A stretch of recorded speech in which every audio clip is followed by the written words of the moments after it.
Hello, good evening. This is Sharon from Everything Beautiful. Today I have another valance for you, and I'm actually using jabots, and I'm using pleated valance. And this jabot I did a little bit different from the ones I always do, so I'll show you how that is done.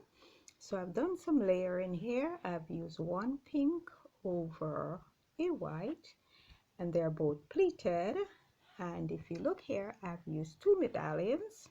Okay, so here is one, and I've done some scallops on the edge to make it a little bit more interesting. And you can also do that. You would double your fabric, cut your design, turn it to the wrong side, stitch it, turn it over, press it, and this is how you would arrive at this design.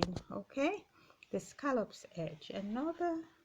So that is to both sides. Okay, so everything will be doubled, and it all depends on the fabric that you are using. You can also add your tassel, and you can also add your fringe. And if you notice at the top there, what I did was use white rod pocket, and that is this, and that's for your rod. So you can do that. It doesn't have to be pink because this is pink and white, so you can use contrasting colors. It doesn't have to be matchy. Okay, so this is what I have for you, and please remember how it's done.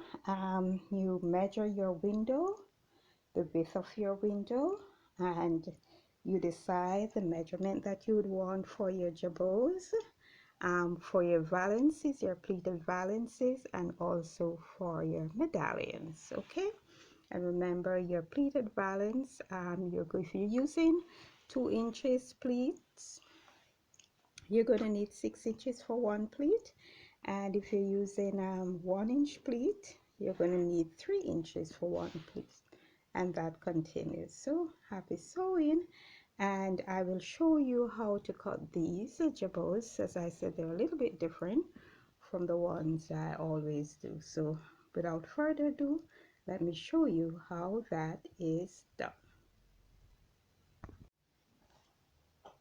So you do your calculation and decide how many pleats you want in it, and you get your square, and you ensure that when you measure, if you're going to be using 2 inches pleat, you will use 6 inches for one pleat.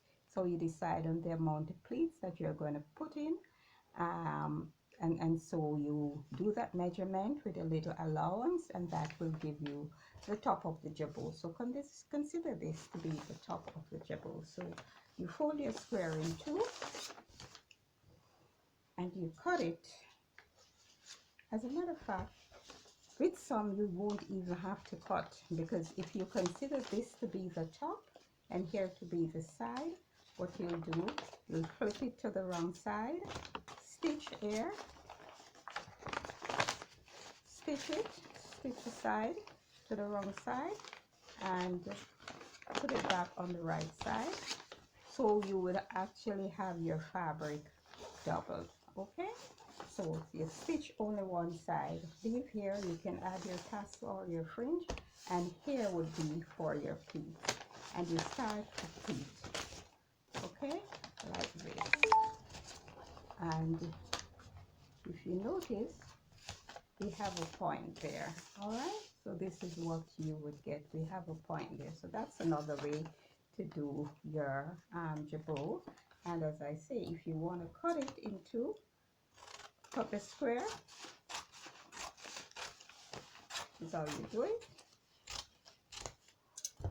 And so you have one for the right and one for the left, and you just pleat both of them and add your pleated valance in the center here, and add your medallions or whatever you want to add, and there you have it.